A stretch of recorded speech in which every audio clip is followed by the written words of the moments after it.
ونهتدي لولا أن هدانا الله وأشهد أن لا إله إلا الله وحده لا شريك له وأشهد أن سيدنا محمدا عبده ورسوله لا نبي بعده أما بعد. Para bunda semuanya yang semoga pagi hari ini kita semuanya, panjenengan semuanya dianugerahi oleh Allah keberkahan usia, dianugerahi oleh Allah keberkahan rizki, dianugerahi oleh Allah keberkahan anak keturunannya, dianugerahi oleh Allah keberkahan dalam berumah tangga, dianugerahi oleh Allah keberkahan dalam setiap aktivitas. Dan semoga kita semuanya ditakdirkan oleh Allah meninggal dalam kondisi husnul khatimah, husnul khatimah, husnul khatimah.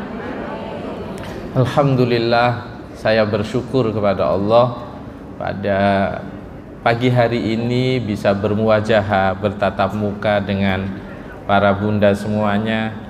Ini ada yang seusia ibu saya, ada yang seusia istri saya. Ini istri saya kebetulan ikut. Ini genderek nih kok. Anu, Nadim. Alhamdulillah. Pada pagi hari ini semoga langkah panjenengan dari rumah menuju masjid dihitung oleh Allah menjadi amal yang baik. Ketika pulang, langkah kita bersama dijadikan oleh Allah sebagai penghapus dosa atas segala kesalahan kita. Karena tidak semua orang punya kesempatan dan kemauan mau datang untuk thalabul ilmi. Saya yakin dengan seyakin-yakinnya bahwa panjenengan datang ke Masjid Agung Sidoarjo ini dalam rangka thalabul ilmi, dalam rangka untuk silaturahmi dengan teman-teman yang panjenengan sudah kenal ataupun yang belum dikenal. Semoga kumpulnya ini menjadi perkumpulan yang mubarakah. Majelis pengajian wanita Mar'atus Sholihah ini benar-benar menjadi tempat pegangan bahwa panjenengan adalah seorang istri yang salehah, panjenengan adalah seorang ibu yang salehah, panjenengan adalah seorang nenek yang salehah. Iya toh, wis diputu toh? Nah, iya. Oh durung, apa gak ngaku? Ono sing durung mantu. Kalau kali Bu Nadim, sanjang kan gak ada putu ya. Ya Allah, saya itu hampir full 1 tahun selama pandemi. Setiap hari Rabu itu ngaji hanya 15 orang di kafe yang di miliknya keluarga beliau, menantunya beliau, putra beliau. Tiap minggu ngaji hanya madep kamera isinya cuma 15 orang. Tiap Rabu. Ini kok ketakdir berjumpa dengan panjenengan semuanya. Semoga ilmu yang kita pelajari bersama pada pagi hari ini menjadi ilmu yang berkah, ilmu yang bermanfaat. Bunda semuanya siap kita mengkaji tentang Sayyidah Hajar? Hah? Ini kan saya diminta meneladani Ibunda Hajar dari perilaku beliau sebagai seorang istri dan sebagai seorang ibu. Gitu? Jenengan siap belajar dengan Sayyidah Hajar? Teman.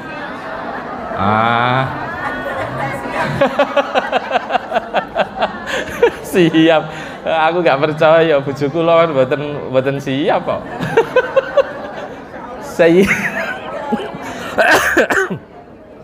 Oke, sebelum saya cerita Sayyidah Hajar, maka ketika kita berbicara tentang Sayyidah Hajar, tidak lepas dari Nabi Ibrahim, sosok laki-laki, yaitu Nabi Ibrahim dan Nabi Ismail alaihis salam. Saya cerita sedikit tentang Nabi Ibrahim sebelum kita masuk ke Sayyidah Hajar. Nabi Ibrahim alaihissalam itu adalah seorang Rasul yang sangat mulia dan beliau termasuk ulul azmi. Beliau termasuk ulul azmi selain Nabi Nuh, selain Nabi Muhammad, selain Nabi Musa dan Nabi Isa alaihissalam. Pun mboten napa-napa. Nggih kadang kula lungguh, kadang kula ngadeg. Gak ketok wajahe, gak apa-apa, sementing suarane mlebu. Baik. Beliau seorang Rasul pilihan. Seorang Rasul pilihan. Saya ingin cerita sedikit latar belakang. Nabi Ibrahim alaihissalam adalah aslinya bukan Makkah, juga bukan orang Palestina, juga bukan orang Mesir. Beliau asli dari Irak. Beliau menikah dengan seorang wanita yaitu Sayyidah Sarah, juga orang Irak. Beliau menikah dengan seorang wanita Sayyidah Sarah, itu masih saudara beliau sendiri. Dalam artian masih anak dari paman beliau sendiri. Jadi masih saudara dekat. Tapi qadarullah, atas kehendak Allah, proses pernikahan itu sampai kemudian Nabi Ibrahim di usia 90 tahun lebih belum dianugerahi oleh Allah keturunan. Ini ceritanya kita ngomong latar belakang dulu, gak moro-moro Sayyidah Hajar, tidak tiba-tiba Sayyidah Hajar. Maka kemudian para bunda semuanya, nah niki maksud kula ngeten, gak usah ditepakno, kula nggih lungguh kadang. Maka kemudian saya cerita pendek karena yang kita ambil adalah hikmah dari kehidupan beliau, yaitu Sayyidah Hajar, bukan Sayyidah Sarah. Kemudian ada satu momen beliau mau tidak mau harus hijrah, karena kita tahu Nabi Ibrahim dakwahnya juga ditentang oleh penguasa saat itu.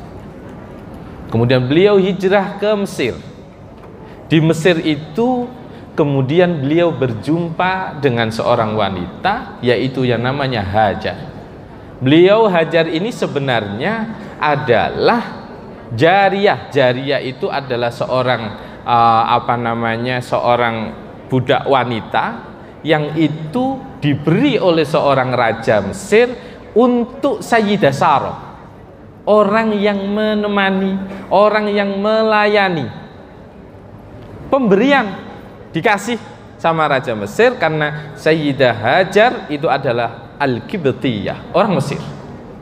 Diberi, kemudian ia melayani sebagaimana orang melayani tuannya, bersama juga Nabi Ibrahim alaihissalam. Dibawalah sama Sayyidah Sarah, dibawalah sama Nabi Ibrahim alaihissalam ke Palestina.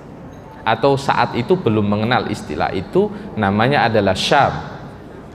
Semoga panjenengan semuanya ditakdirkan bisa berziarah ke sana. Alhamdulillah 2017 saya pernah ke sana di Hebron, di Ibrahim Al-Khalil. Niku makomi Nabi Ibrahim, kalau makomi Sayyidah Sarah itu jadi satu. Jadi satu. Seberangnya di dalam masjid itu seberangnya ada Nabi Ishak putra beliau beserta istrinya. Ya kayak gini, nggak besar kayak gini. Dulu masih ingat saya masuk ke masjid aja harus pakai paspor, harus pakai paspor. Masuk masjid yang jaga tentara Israel. Di dalam masjid cuma pojok sini nih makomnya Nabi Ibrahim beserta Sayyidah Sarah.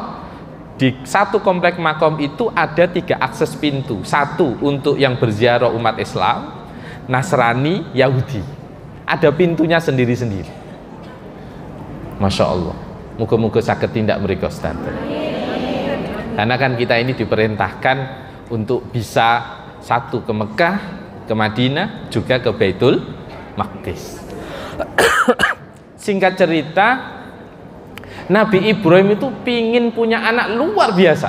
Sudah ya opo, karena yang namanya orang, beliau itu adalah seorang pejuang, seorang mujahid, beliau adalah seorang kekasih Allah, pingin yang namanya orang sudah merintis, orang berdakwah, pingin ada generasi yang meneruskan, pingin punya anak.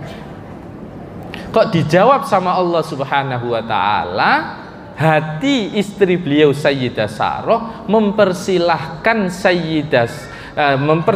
Nabi Ibrahim untuk menikahi Sayyidah Hajar. Jenengan siap belajar karo Sayyidah Hajar kalau Sayyidah Sarah? Lho iya mulane kalau mau saja. Lah temanya kan niki ya, kalau bahas niki. Maka kemudian dipersilahkan.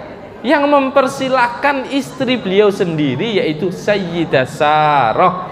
Oh, begitu mulianya Sayyidah Sarah. Kemudian dinikahlah Sayyidah Hajar oleh Nabi Ibrahim alaihissalam. Saat itu tidak lama dari itu Sayyidah Hajar dianugerahi oleh Allah seorang anak yang sangat luar biasa, yaitu Nabi Ismail alaihissalam. Baru 2 tahun Sayyidah Sarah tidak kuat. Kok tambah suwe cemburu muncul. Tambah suwe, awalnya tidak apa-apa karena memang demi keturunan, karena beliau belum bisa ngasih keturunan. Inilah salah satu alasan di mana kadang orang diperkenankan untuk, kalau memang tidak dianugerahi sudah usaha macam-macam, kemudian ini salah satu alasan diperkenankan orang untuk nikah lagi. Nah, makin jangan takok betul nopo-nopo, akei waktu kanggo takok. Menawa protes gitu loh. Kemudian Allah mentakdirkan Sayyidah Hajar punya anak. Tidak lama dari itu Sayyidah Sarah mulai muncul rasa cemburu. Padahal ini orang yang dimong sendiri, yang ikut beliau kemana-mana. Kemudian beliau mengambil satu keputusan kepada suaminya, bukan marah, ndak. Cara bahasane mriki nggih, bahasane mriki. Pak, Hajar wis aja ning kene. Daripada aku iku kiling-kilingan, yo cemburu, yo mangkel. Jadi Sayyidah bukan diusir, bukan. Ya memang beliau nggak pingin hatinya itu nggak nyaman. Kemudian bagaimana caranya aku tidak melihat Hajar beserta anaknya. Jangan bayangaken wong wedok nikah durung duwe anak, moro-moro sing lanang nikah malih duwe anak. Kayak nopo coba? Kayak nopo coba? Pun bisa dimapahami ya psikisnya Sayyidah Sarah itu. Kemudian Nabi Ibrahim dengan sukarela dan bahkan beliau mengiyakan apa yang diminta oleh istri beliau. Dan yang bagusnya lagi, Sayyidah Hajar juga melakukan sesuatu yang luar biasa. Digambarkan di dalam satu riwayat, Sayyidah Hajar itu ketika hijrah, kemana tujuannya? Allah kemudian memberi wahyu kepada Nabi Ibrahim, hijrahnya ke Mekah. Tapi Nabi Ibrahim juga tidak ngasih tahu Sayyidah Sarah, juga tidak ngasih tahu Sayyidah Hajar, pokoknya berangkat. Tapi pinternya Sayyidah Hajar, beliau itu pakai selendang. Mohon maaf, pakai selendang. Yang selendangnya itu bukan diikatkan di perutnya, tetapi selendang setelah diikatkan dibiarkan memanjang menjuntai ke tanah. Yang tujuan beliau supaya Sayyidah Sarah tidak mengetahui bekas perjalanan beliau, gak kiling-kilingan, gak penasaran, gak baper dan lain-lain. Lah kan iso baper toh? Oh ninti bojoku lunga ninti macam-macam. Goleki. Lah Sayyidah Sarah itu, Sayyidah Hajar itu pinter. Supaya enggak enak hati sama Sayyidah Sarah, caranya seperti itu. Sampailah beliau di Makkah. Ini saya cerita di sejarah dulu, baru nanti kita ambil ibrahnya. Kita ambil pelajarannya. Kemudian beliau tinggal di Makkah, dan jenengan tahu, bisa jenengan bayangkan perjalanan dari Syam ke Mekah. Saya saja bayangin, jenengan tahu yang sudah pernah haji, pernah umroh, Mekah ke Madinah saja 450 kilo. Saya pernah melakukan perjalanan darat dari Mekah ke daerah Al-Ula itu daerah dekatnya Tabuk, itu Madinah, provinsi Madinah yang berbatasan dengan Yordania. Itu kurang lebih 500 sampai 550 kilo.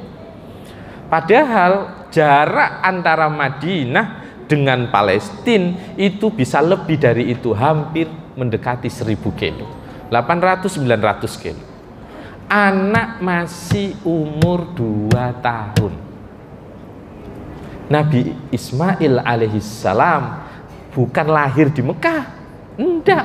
Beliau lahir di Syam, di Palestina bersama ibu beliau sendiri Sayyidah Hajar bersama garwane Nabi Ibrahim yaitu Sayyidah Sarah di Syam, melakukan perjalanan hampir ribuan kilo dari Syam ke Mekah. Ribuan ini. Saya masih ingat dari Jeddah ke Yordan itu 1 jam lebih. Anak umur 2 tahun diajak perjalanan darat. Hanya karena permintaan dari seorang istri yang mulia yaitu Sayyidah Sarah, dan juga petunjuk dari Allah untuk supaya Nabi Ibrahim datang ke Mekah. Jenengan tahu Mekah saat itu tidak seperti sekarang, tidak ada penghuni. Tidak ada penghuni. Saat itu Nabi Ibrahim beserta Sayyidah Hajar beserta Nabi Ismail alaihissalam, tidak lama dari situ setelah menempatkan istri beliau, kemudian beliau pergi. Hanya ditinggali 2, 1 korma hanya beberapa, sama tempat yang wadah yang itu dari belulang, yang itu di dalamnya ada air. Habis gitu Nabi Ibrahim pamit, ditinggal. Bunda semuanya, kira-kira jenengan ditinggal bojo, ditinggali kira-kira bekal mok sedina rong dina tok. Mari ngono gak ero kapane seisuke mangan napa mboten nate dipikirno. Kinten-kinten pripun? Hah? Kira-kira mulai gak dibukakno lawang nggih? Wah, ya Allah. Mulai gak dibukakno lawang, teman. Baik. Singkat cerita, kemudian kita insya Allah jenengan sering mendengar ini, Sayyidah Hajar tanya, kemana jenengan pergi? Nabi Ibrahim tidak menjawab. Kemana? Tidak menjawab. Sampai yang ketiga Sayyidah Hajar bertanya, apakah ini perintah Allah? Baru Sayyidah Hajar kemudian menganalogikan. Sudah tahu namanya suami kan tahu perilakunya. Kalau suami saya tidak ngomong apa-apa itu begini-begini pasti paham. Karena Nabi Ibrahim tidak menjawab apapun, kemudian pinter Sayyidah Hajar. Apakah ini perintah Allah? Nabi Ibrahim menjawab, iya. Hanya iya. Kemudian dengan tekad yang bulat Sayyidah Hajar kemudian, kalau memang itu perintah Allah, maka aku yakin Allah tidak akan mensia-siakan aku. Loh, itu luar biasa. Jadi kalau jenengan anak wong lanang kok berjuang untuk kemaslahatan umum, jangan ojo titik-titik protes wong liya wae sing dipikir. Ini enggak dipikir. Wong liya aja dipikir gitu. Nabi Ibrahim alaihissalam, jangan bayangkan anak umur 2 tahun ditinggal. Sesekali ditengok. Tapi saat itu inilah seorang suami yang luar biasa. Beliau ketika sudah tidak tampak wajah istrinya dan anaknya, beliau kemudian berdoa kepada Allah Subhanahu wa taala. A'udzu billahi minasy syaithanir rajim. Rabbana inni askantu min dzurriyyati biwadin ghairi dhi zar'in 'inda baitikal muharram. Ya Allah, aku telah menempatkan biwadin Rabbana inni askantu min dzurriyyati, aku telah menempatkan keturunanku, Sayyidah Hajar beserta anaknya, biwadin ghairi di zar'in 'inda baitikal muharram, di lembah yang tidak ada pepohonan sama sekali, tumbuhan sama sekali, yang itu berada di dekat rumah yang mulia. Rabbana liyuqimus shalah, kata beliau dalam doa beliau, Bunda, doa pertama beliau adalah jadikan anak keturunanku orang yang ahli sholat. Bukan anugerahkan rizki, enggak. Ketika meninggalkan anak dan istri, yang diminta oleh beliau kepada Allah adalah liyuqimus shalah. Rabbana liyuqimus salata faj'al af'idatan minan nasi tahwi ilayhim warzuqhum minas thamarati la'allahum yashkurun. Beliau berdoa, ya Allah, jadikan anak keturunanku min ahli sholah. Setelah sholat, permintaan beliau apa? Faj'al af'idatan minan nasi tahwi ilaihim, jadikan hati para manusia untuk condong, untuk suka kepada mereka. Ini poinnya, Bunda. Uwong niku nak wis hablum minallahi ditoto, wis otomatis hablum minan nasi niku katut. Kalau bahasa simpelnya, kalau ini saya simpelkan ke jenengan, bahasa simpelnya, Nabi Ibrahim itu berdoa, ya opo anak keturunan niku duwe daya magnet yang besar. Ora atik goleki wong sing mara, gak atik luru rezeki sing teko. Tapi diawali dari sholat, doanya Nabi Ibrahim, liyuqimus shalah. Baru kemudian faj'al af'idah, itu lubuk hati yang terdalam. Al-fuad, kalau kita ngomong hati itu ada 4. Ada as-sadr, itu paling luar, yang yuwaswisu fi sudurin nas. Kemudian ada al-qalb, lebih dalam lagi. Ada lagi al-fuad, tadi af'idah. Ada lagi yang lebih dalam lagi, namanya al-lub. Al-lub. Maka Bunda, dari sini kemudian kita bisa petik doa Nabi Ibrahim. Setelah beliau doa supaya keturunannya menjadi orang ahli sholat, kemudian bagaimana orang-orang itu hatinya condong kepada keturunannya, kemudian baru af'idatan minan nasi tahwi ilaihim, baru warzuqhum, anugerahkan rizki untuk mereka. Loh, wong nak wis kare Gusti Allah sae, kali menungso sae, niku tetep rizki niku teko piyambak. Karena hubungan yang baik, kadang bahkan bekerja itu bisa tanpa modal.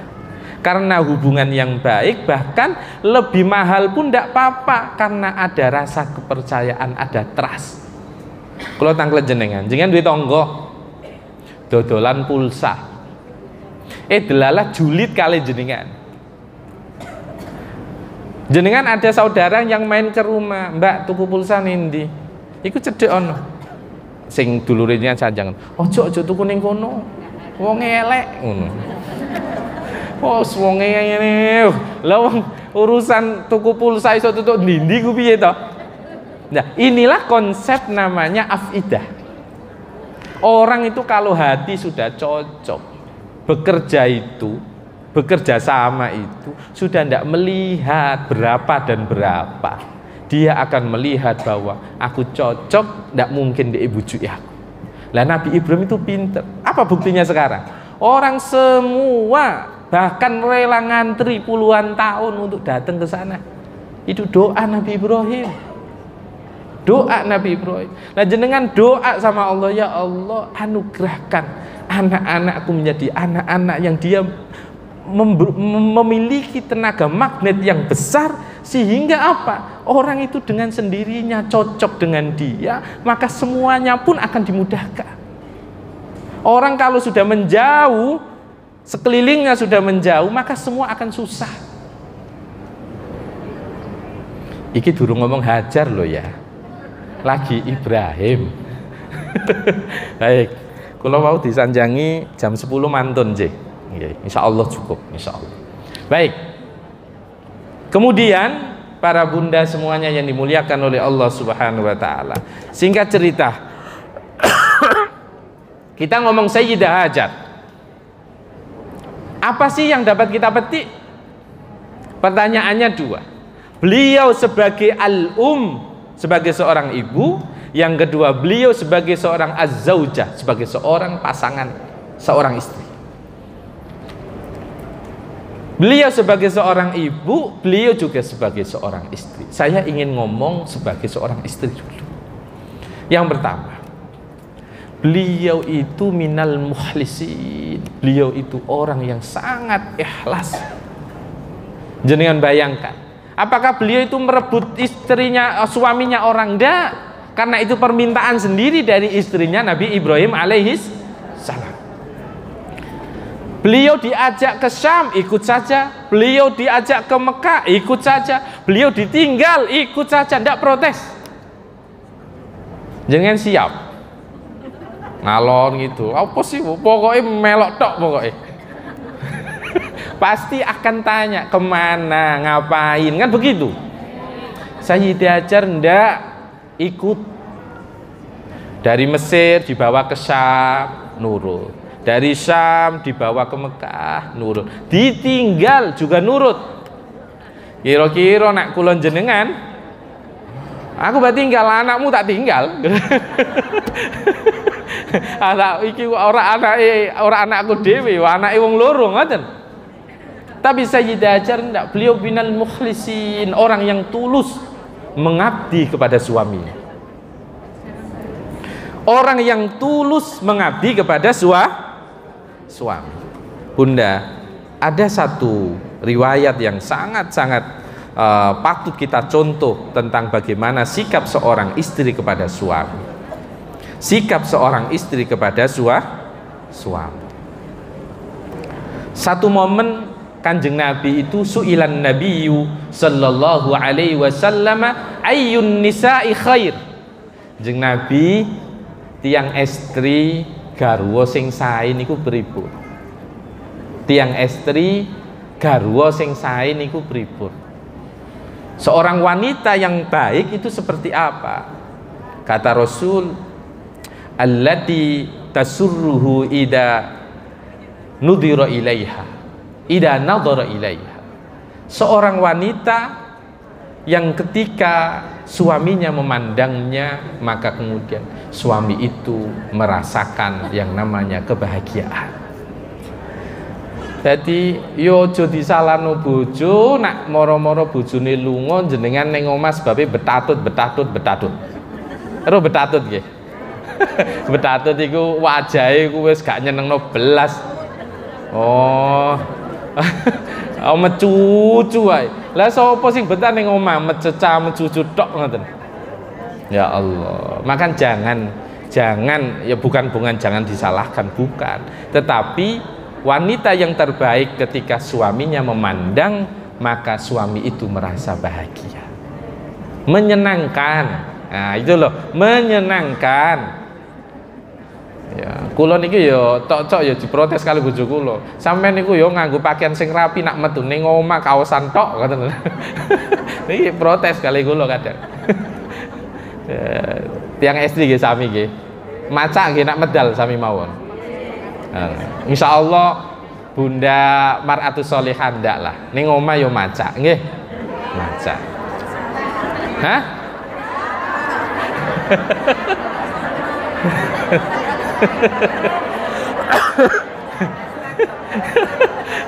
Kae kanggo bojone ya kudu maca. Aja mencoba maca tok. Wa tuti'uhu idza umira. Seorang wanita yang baik adalah dia akan patuh ketika dia diperintah. Ketika diminta tolong apa, dia oke. Bahkan lebih baik lagi tanpa minta pun sudah tahu kebiasaan. Jenengan tahu, oh kalau suaminya tiap pagi itu suka minum kopi, kopi wis cepak sak durunge dijaluk. Alhamdulillah. Wala tukhalifau fi ma yakrau fi nafsiya wala fi malih. Jadi dia menjadi orang yang amanah terhadap dirinya, harta suaminya, dan dia menunaikan itu dengan cara yang baik. Makanya muga-muga garwa jenengan sedanten, muga-muga ditakdirno Gusti Allah iso ngopeni bojo. Konsep wa'ashiruhunna bil ma'ruf, konsep wa'ashiruhunna bil ma'ruf, pergaulilah istri kalian dengan cara yang baik. Itu kalau dalam tafsir Jalalain diterangkan itu sandang, pangan, papan. Lah apakah suami harus bisa seperti ini? Ya harus, tapi apakah harus sekarang? Belum tentu. Sesuai kemampuan. Nah itu yang harus diingat-ingat. Sesuai kemampuan. Jadi nak kebutuhanin jenengan 5 juta, bojone gajine 2 juta, yo aja protes. Berarti kebutuhanin jenengan yang disesuaikan. Ojo malah bandingno iku wis kaya ngono Mas. Iku lho tanggoe dicoding, dulure dicoding. Ya Allah. Pun. Baik. Para bunda semuanya dimuliakan oleh Allah. Allahumma sholli ala Muhammad. Oke, yang pertama apa? Keikhlasan. Yang kedua yang dapat kita petik dari seorang Sayyidah Hajar adalah as-sabr. Kesabaran. Jangan bayangkan Nabi Ibrahim itu memang beberapa tahun datang kembali lagi ke Syam. Beliau itu hidup bersama istri tua. Kalau kita ngomong Sayyidah Sarah, istri pertama, beliau itu secara prinsip hidup di Syam, bukan di Mekah. Cocok dipilih, ingat apa? Sayyidah Hajar. Tidak berselang lama, selang 13 tahun Allah menakdirkan Sayyidah Sarah punya anak yang namanya Ishak. Jadi Ismail itu kakak dari Nabi Ishak, tetapi secara prinsip dari ibu dia lebih muda. Lawang ini dari istri pertama. Tapi kalau dari usia lebih tua Nabi Ismail. Yang kemudian Allah mentakdirkan dari Ishak lahir anak yang namanya Yakub. Yakub lahir anak yang namanya Yusuf. Salah satu Yakub itu memiliki 12 anak, salah satunya Nabi Yusuf. 12 anak itu yang kita mengenal dengan namanya Israel. Nabi Yakub nama lainnya adalah Israel, anak-anaknya dinamakan Bani Israel. Yang kemudian kita mengenal 12 suku Israel yang saat Nabi Musa melakukan hijrah, melakukan migrasi luar biasa dari Mesir ke lembah tanah yang dijanjikan, itu bersama 12 suku dari Bani Israel, yang itu bukan 1000, 2000 tapi ratusan ribu orang. Sampun. Yo, coba jangan bayangaken. Loro ati mboten Sayyidah Sarah kok mempersilahkan suaminya untuk menikah lagi, terus nyatane pas awal nggih mboten, tapi nyatane nggih duwe cemburu. Tapi kok berkahi sabar, Allah paring rezeki anak. Saat itu Nabi Ibrahim lagi usianya kurang lebih 113 tahun. Bu, 113 niku pun kados nopo? Nak saiki. Nak saiki oh yuswa samangke tim mriki sing paling sepuh wonten umur pinten? Ada yang kelahiran sudah 70 tahun? Nah, mbah niki. 70 nggih, Mbah. Nah, wonten 70. Ya Allah. 70. Sayyidah Sarah hamil itu kurang lebih usia 90 saat hamilnya saat lahirnya Nabi 90 terus pripun ceritane? Wis mboten ketemu pun. Aja dibayangno saiki. Aja dibayangno menungso saiki. menungso nok mben. Lah wong Nabi Ibrahim niku masyaallah usianya nggih panjang. Usianya nggih panjang. Nabi yang usianya mentok panjang itu di Nabi Nuh. Tapi Nabi Ibrahim masih ratusan usianya. Masih ratusan. Baru wafat. Baik. Kesabaran, keikhlasan, kemudian yang ketiga adalah yang bisa kita petik dari Sayyidah Hajar adalah beliau al-khufadu ala ahli wa malih, orang yang mampu menjaga tanggung jawab yang diberikan oleh suaminya. Nian bayangkan Bunda, nian perhatikan, ditinggal suaminya, ndak punya bekal apapun, hidup berdua. Beliau digambarkan kita kalau haji dan umroh, beliau lari dari sofa ke Marwah, nyari air, berusaha ke sana kemari, ke sana kemari. Loh kita ini loh lari dari sofa ke Marwah, itu kurang lebih sekali jalan itu kurang lebih 450 meter, gitu, setengah kilo lah. Kalau 7 kali sudah berapa? 3,5 kilo. Iya, untungnya kita sudah granit itu, marmer itu yang kita. Lah kalau zaman dulu terjal, gunungnya ndak kayak gitu. Ya Allah. Makanya saya ndak ada yang bisa dikatakan seorang ibu ke anak itu gak koyok bapak ning anak. Pun niku pun. Percaya ndak percaya pokoknya bapak sama ibu ke anak itu beda. Wes koyok nopo mawon niku dibelani niku ibu. Kulo kali istri niki ngeterno anak sekedar ngaji, balik jemput sekolah ngoten. Kulo pun sambat to. Ya Allah, tiang istri niku luar biasa. Dalu-dalu ekek turu enak-enak, tangi ngek. Anake nangis, bapak ayo turu ae pokoke. Turu. Ya Allah. Muga-muga surga sedanten nggih. Standar jenengan mau dikai Gusti Allah surga. Kula niki mirsani jenengan nggih iling nak bojo kula ate mriki. Iling tiang sepaku. Jenenge tiang estri niku masyaallah.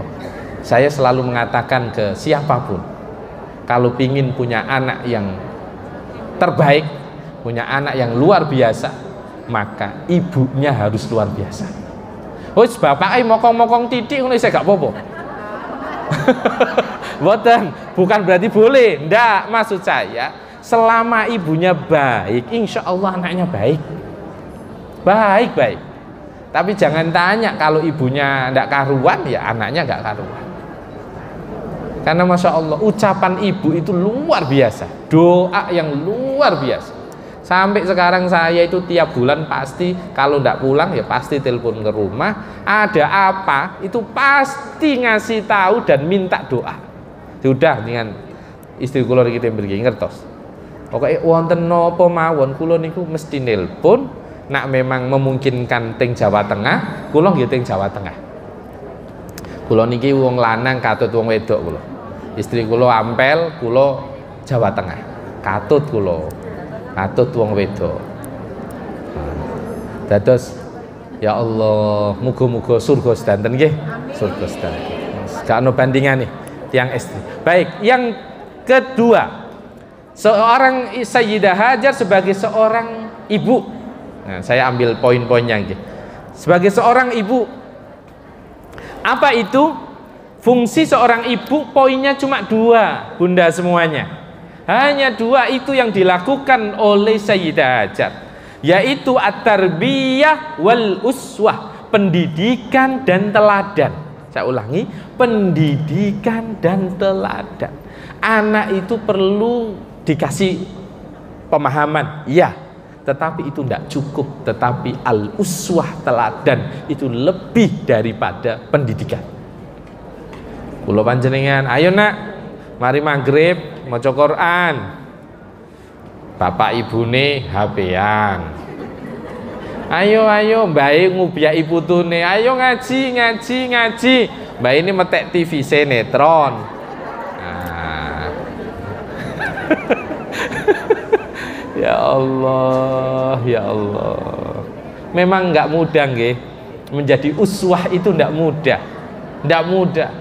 Saya aja kadang ngomong kayak gini diprotes sama istri. Oh, kadang nggak kakean ngomong, pas nyekel HP jaluk ngoten mawon. Jaluk ngoten mawon. Karena kadang kita minta anak kita tidur, tidur. Nah, kadang godaan sekarang ini kan HP. Jari wong setan kotak jari ngono. Apa jeneng? Oh, setan gepeng. Orang kotak ya, Bu ya. Ya Allah. Godaan kita sekarang itu Masya Allah bukan berhala, bukan. Godaan kita itu HP.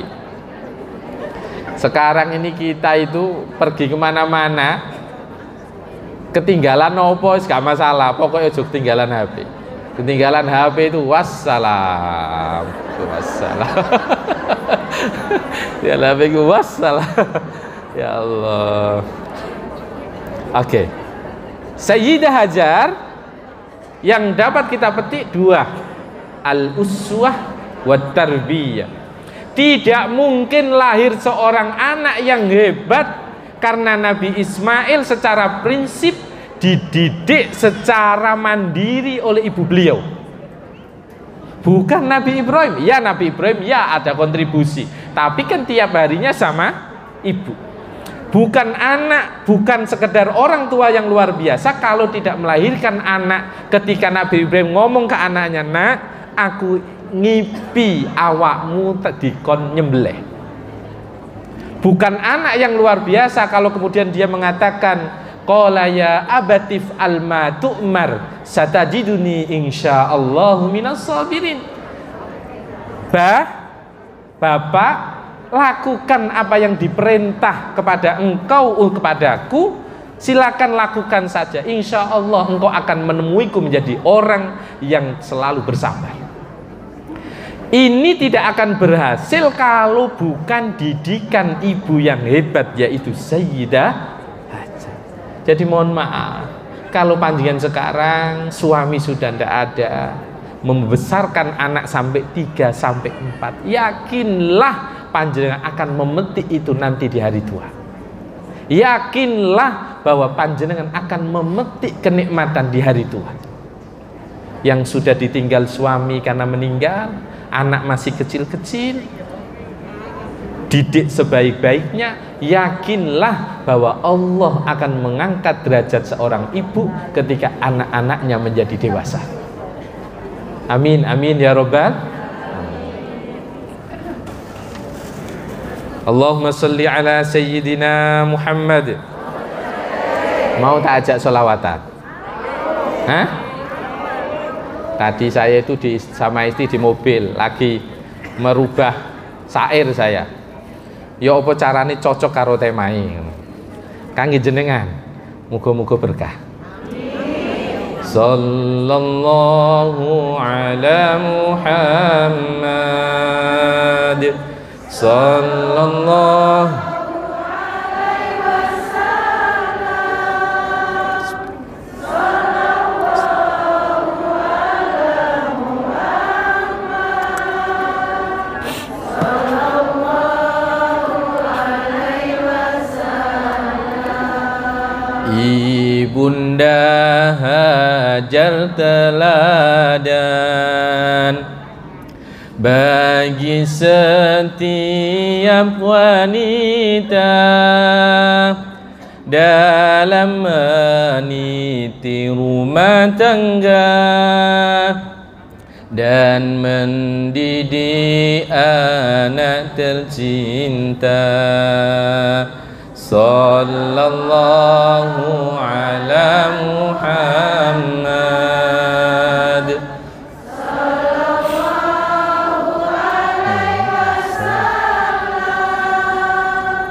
Sallallahu ala Muhammad. Sallallahu alaihi wasallam. Wahai bunda renungkanlah kisah agung yang mulia Nabi Ibrahim dan Bunda Hajar serta Nabi Ismail tercinta. Sallallahu ala Muhammad.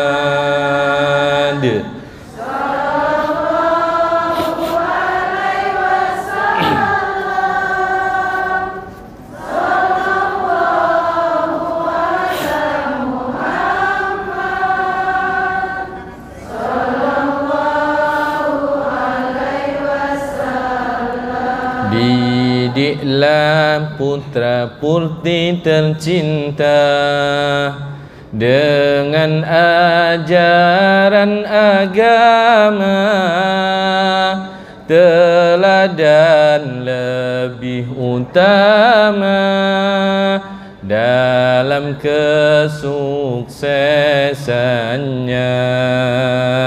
Sallallahu ala Muhammad. Sallallahu alaihi wasallam.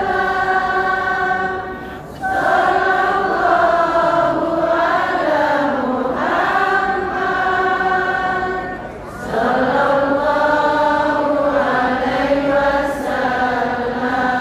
Patuhi perintah ilahi, patuhi perintah suami, itulah kunci utama dalam mengarungi rumah tangga. Sallallahu ala Muhammad. Sallallahu alaihi wasallam. Sallallahu ala Muhammad. Sallallahu alaihi wasallam. Yang terakhir, bait yang terakhir, setelah itu penutup. Pertanyaan dulu ya. Sebagai ibu dan istri, itulah anugerah ilahi, sebagai jalan yang suci untuk meraih ridha ilahi. Sallallahu ala Muhammad. Sallallahu ala Muhammad.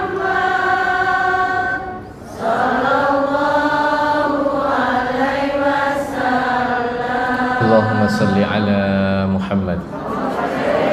Baik Bunda, silakan kalau ada pertanyaan-pertanyaan. Dipandu kali MC ya. Monggo.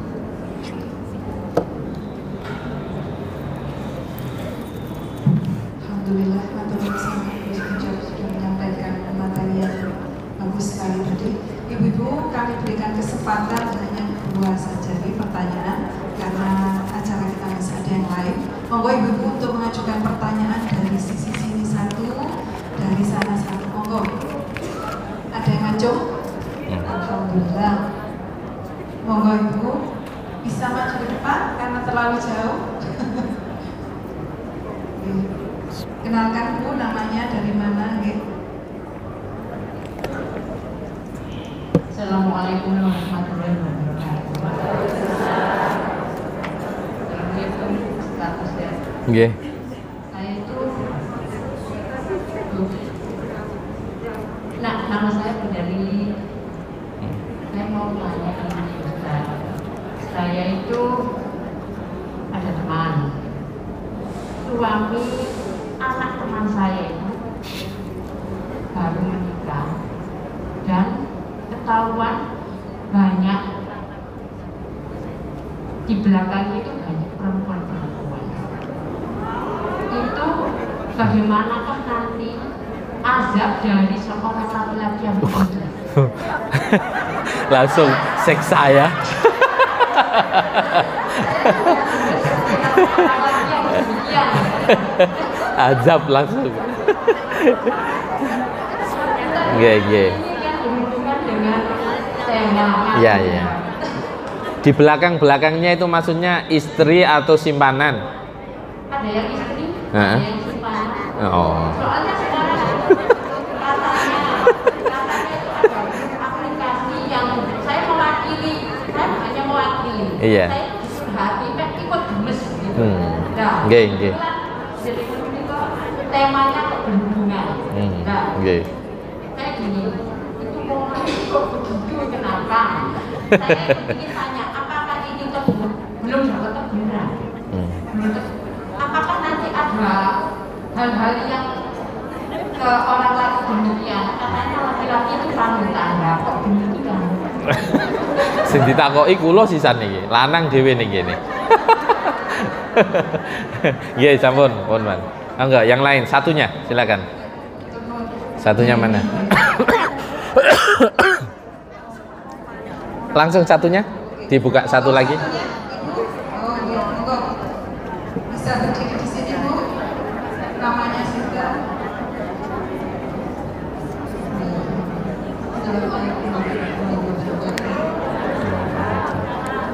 Nama saya Amanda dari Sekarang. Begini Mas Dan.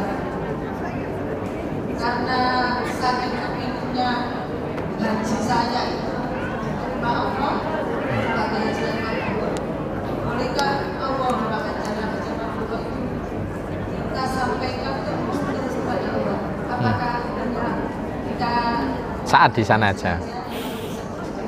sampaikan dari sini itu pinginnya haji saya itu makbul gitu Pak Ustaz? Nggih. Makasih banyak Pak. Nggih. Assalamualaikum warahmatullahi wabarakatuh. Assalamualaikum warahmatullahi wabarakatuh. Baik, Bunda semuanya yang dimuliakan oleh Allah, ada dua pertanyaan. Yang pertama, saya jawab dari belakang, nggih, bahwa apakah diperkenankan orang berdoa Allahumma hajjana hajjam mabrura wa sa'yana sa'yam mashkura wa dambana damban maghfura wa tijaratan lan tabur, umpama seperti itu. Doa ini kira-kira kalau kita panjatkan tidak hanya di Mekah, tidak hanya sepulang haji saja, tapi setelah kita pulang haji kita berdoa terus seperti itu. Apakah gitu ya pertanyaannya ya Bu ya? Apakah diperkenankan? Sangat. Karena memang orang haji itu kita harus ingat standar orang haji mabrur dan tidak. Kalau kita berdoa boleh dan itu sangat dianjurkan, tetapi harus jadi refleksi juga. Ciri haji mabrur, kalau kita doanya hajjam mabrur, hajjana hajjam mabrur. Ciri haji mabrur itu dua kata Rasul. Ketika ditanya haji mabrur itu kayak apa, Kanjeng Nabi itu jawabnya it'amut ta'am wa ifsya'us salam. Orang yang mau memberi makan kepada orang yang butuh makan, dan orang yang mau menebarkan kedamaian kepada siapapun. Tutur katanya, perbuatannya, sikapnya itu membuat orang nyaman bersamanya. Ketika dia dianugerahi oleh Allah lebih rezeki itu, dia mau berbagi kepada saya. Tidak hanya makanan, membantu sesama, termasuk tadi yang disiarkan sama pengurus, nanti di 10 Muharram ada berbagi kepada fuqara, masakin, anak yatim. Monggo jenengan yang dianugerahi oleh Allah kelebihan rezeki, sisihkan. Karena ciri orang yang bersyukur adalah dia mau berbagi kepada sesama, bahwa dia tahu bahwa harta itu adalah al-amanah, harta itu ada titipan. Tasunaha am tudayyi'unaha, apakah dia mampu menjaga amanah itu atau malah dia mensia-siakan amanah itu. Jadi kalau tadi doa itu hajjam mabrur terus boleh ndak? Sangat boleh, sebagai refleksi, pengingat, oh aku iki wis haji mosok iseng ngene sih, aku iki wis haji mosok iseng ngene sih. Karena kesana itu juga dalam rangka untuk memperbaiki diri. Gitu nggih Bu, nggih. Yang kedua, ada orang wong lanang nikah, moro-moro mburine niki rentetan kathah. Jare mau kapan kena adab ngoten. Ya Allah. Jadi gini nggih. Wong lanang niku macem-macem. Wonten sing siji ambek sing wedok sayangi Masya Allah nggih wonten. Ada yang gampang tergoda juga ada. Ada yang nggak mudah menggoda tapi seling digoda juga ada. Macem-macem. Namanya orang itu macem-macem. Ujiannya macem. Lo nak ketepaan bojone jenengan ganteng duwe-duwe iku ya digoda wong akeh. Ganteng tok ndak cukup, gak duwe duwe ndak kira. Ndak kira. Ini juga refleksi jenengan sebagai seorang wanita. Berarti nak ono wong lanang koyo ngono aja diganggu. Bojone sing protes mangke. Ya itu jadi begini. Ini apakah perilaku seperti itu salah? Ya pasti salah. Apakah dapat dosa? Ndak tahu. Urusane apakah dapat seksa? Urusane pangeran. Tapi Allah itu pasti akan membuat seseorang bertaubat itu caranya macam-macam. Ada sing sekedar diselentik ngono wis sadar juga ada. Ada yang sekedar leren ditutuk nganggo kayu sing buanter lagi sadar juga ada. Ono sing lagi sampai jatuh sejatuh-jatuhnya, habis hartanya, habis fisiknya, lagi berhenti juga ada. Jadi kalau ada seseorang punya kenalan seperti itu, punya suami seperti itu, satu, kalau memang kuat ya didoakan terus supaya berhenti. Kalau jenengan sabar, kalau ndak sabar ya ngomong ke orang tuanya. Ngomong apa? Dibantu untuk menasehati. Ojo moro-moro melayu mulai nih ngomong wong tuane. Moro melayu mari ngono wis gak kondo bojone, salah. Kalau ada seorang wanita suaminya seperti itu, kemudian dia tiba-tiba dia pergi tanpa ngomong suaminya, tetap salah secara syariat. Sayyidah Aisyah ketika dituduh berselingkuh, itu beliau bertahan, bahkan di kediaman Rasulullah tidak diajak ngomong sama Kanjeng Nabi, itu dibiarkan sampai tidak disapa kali Kanjeng Nabi. Karena Rasulullah mendengar Sayyidah Aisyah selingkuh. Gara-gara panjang lah saya cerita. Hadisul ifki itu ceritanya panjang. Kan kita nggak bahas itu sekarang. Tapi intinya Sayyidah Aisyah itu ketika didiamkan sama suaminya, beliau tidak lari. Dihadapi sampai beliau sakit, pamit kali Kanjeng Nabi, saya minta izin, saya sakit, pingin pulang ke tempatnya bapak ibu, ke sahabat Abu Bakar. Pamit baik-baik walaupun beliau itu sakit hati. Nah, aku ning omah dijuarno gak disopok. Kira-kira ana wong rumah tangga gak soponan nek sedina moro-moro mule ya kebangetan. Kecuali dijarno sampai suwe. Sayyidah Aisyah itu lama sampai sakit beliau pulang. Ternyata sampai pulang ke kediaman sahabat Abu Bakar, ayah beliau, bapaknya itu ditanya, "Pak, jangan percaya suara niting jobo. Jangan percaya suara di luar itu orang bicara begini. Apa yang kira-kira jangan ya di wong tua piye? Diapakno bojomu?" Ngoten ya. Langsung anake dibelo gak ditakoki sebabe apa-apa. Oh, yo mantu kok yo. Wah, macam-macam ada. Sayyidina Abu Bakar apa yang beliau sampaikan? Nah, aku tidak bisa ngomong apa-apa karena aku tidak tahu. Tanya ibunya, jawabannya sama. Sayyidah Aisyah masuk kamar, terus mengurung diri di kamar, nangis. Didiamkan oleh suaminya, orang tuanya tidak membela. Inilah bunda semuanya, jenengan kalau jadi mertua, kalau dicurhati oleh, jangan jadi orang tua, kalau dicurhati oleh anak, jangan ditelan mentah-mentah. Ojo peh anak langsung dibelo, soporo putra putri panjenengan sing salah. Didiamkan sampai baru turun wahyu, dibebaskanlah Sayyidah Aisyah dari tuduhan itu, dijemput kali Kanjeng Nabi. Jadi Kanjeng Nabi matur ning sahabat Abu Bakar, mertuanya kepingin jemput Sayyidah Aisyah, kemudian Sayyidina Abu Bakar istri beliau juga ngomong ning puterinya Sayyidah Aisyah, "Nak, dijemput kalau bojomu." "Ndak, wong sing gawe masalah sopo?" Lah Sayyidah Aisyah itu ada gitunya. Sing gawe masalah sapa nak butuh ya kon mlebu meneh. Jadi Kanjeng Nabi kemudian masuk. Baru beliau berkenan berbicara, kemudian beliau pulang bersama Kanjeng Nabi. Sama, seorang lelaki juga sama. Kalau memang masih berharap bersama dengan pasangannya ketika ada masalah, ya laki-laki harus tanggung jawab untuk jemput. Sama sebagai seorang istri, jangan lari dari rumah tanpa izin suami, walaupun itu kondisi bertengkar. Oh cemoro-moro nggo sandangan celing hilang. Wah, wassalam minggat ya. Ngaten nggih. Jadi kalau adab kita tidak tahu, wallahu a'lam. Tetapi Allah itu kadang ngasih peringatan lewat dicubit. Delala usahane entek, sing melok-melok ning wingkinge wau Bu, duwe wis gak ono, ilang kabeh. Ngoten. Wonten. Delala wis gak patek ganteng, loroan, watuk. Wis terus gak ono sing dialap lah istilahnya.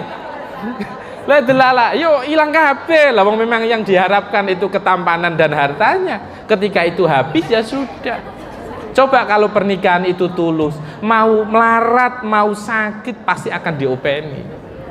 Kalau pernikahan itu karena harta, karena kecantikan atau ketampanan, ya pasti ketika sudah tidak cantik, nggak ganteng, nggak punya uang, ya ditinggal. Sintiala popo. Ngaten nggih?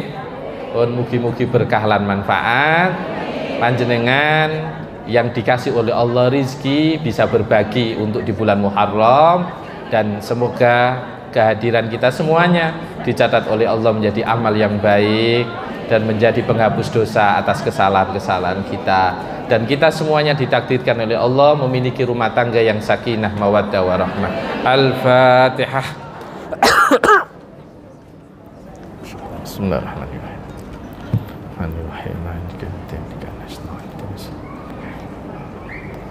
Demikian yang dapat kami sampaikan. Oh langsung doa. Baik. Al-Fatihah. Bismillahirrahmanirrahim.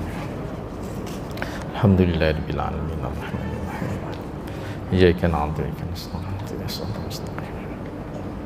Shiratal ladzina an'amta 'alaihim. Astaghfirullahal 'azim.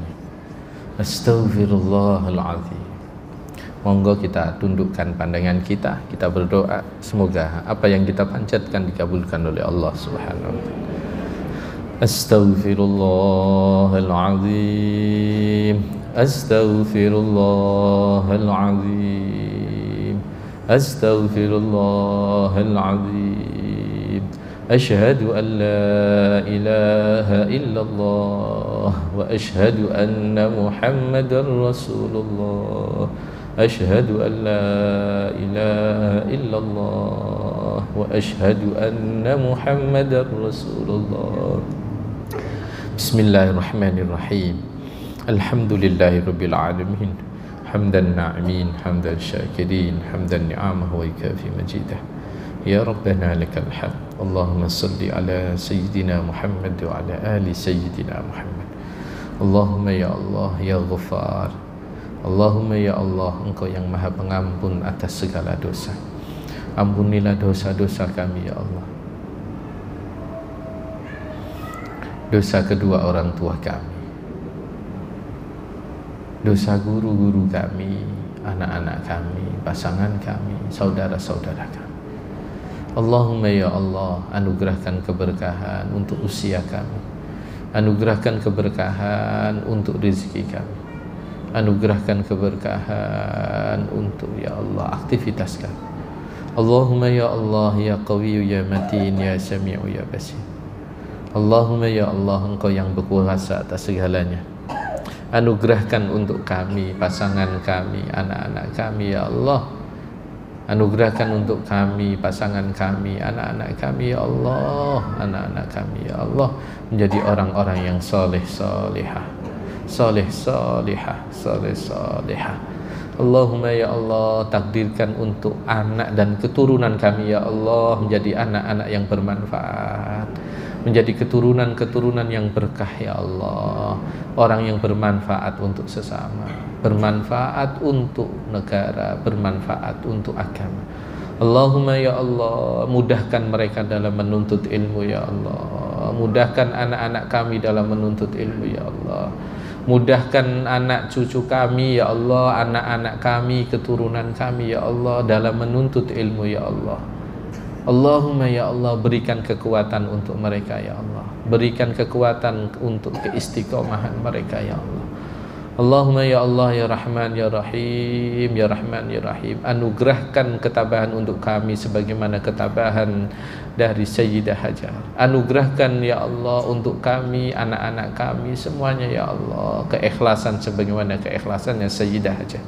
Anugerahkan untuk kami, anak-anak kami, pasangan kami ya Allah, menjadi rumah tangga sebagaimana rumah tangganya Nabi Ibrahim alaihissalam, rumah tangga yang penuh ketenangan, rumah tangga yang penuh kedamaian, rumah tangga yang penuh kasih sayang.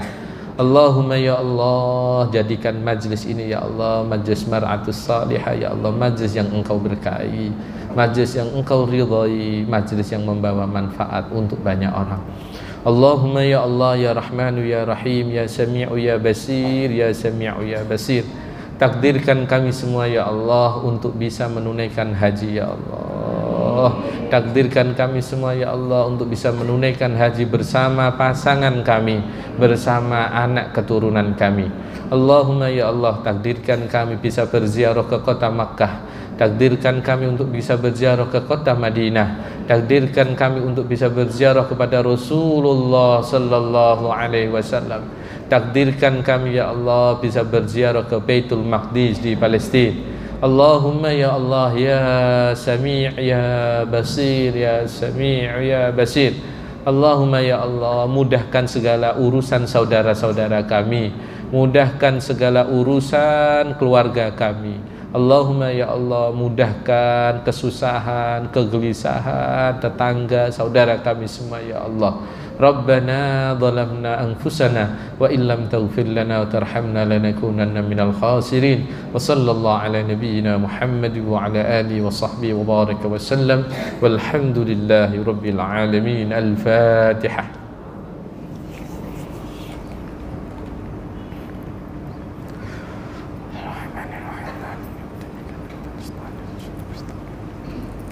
Demikian yang dapat saya sampaikan.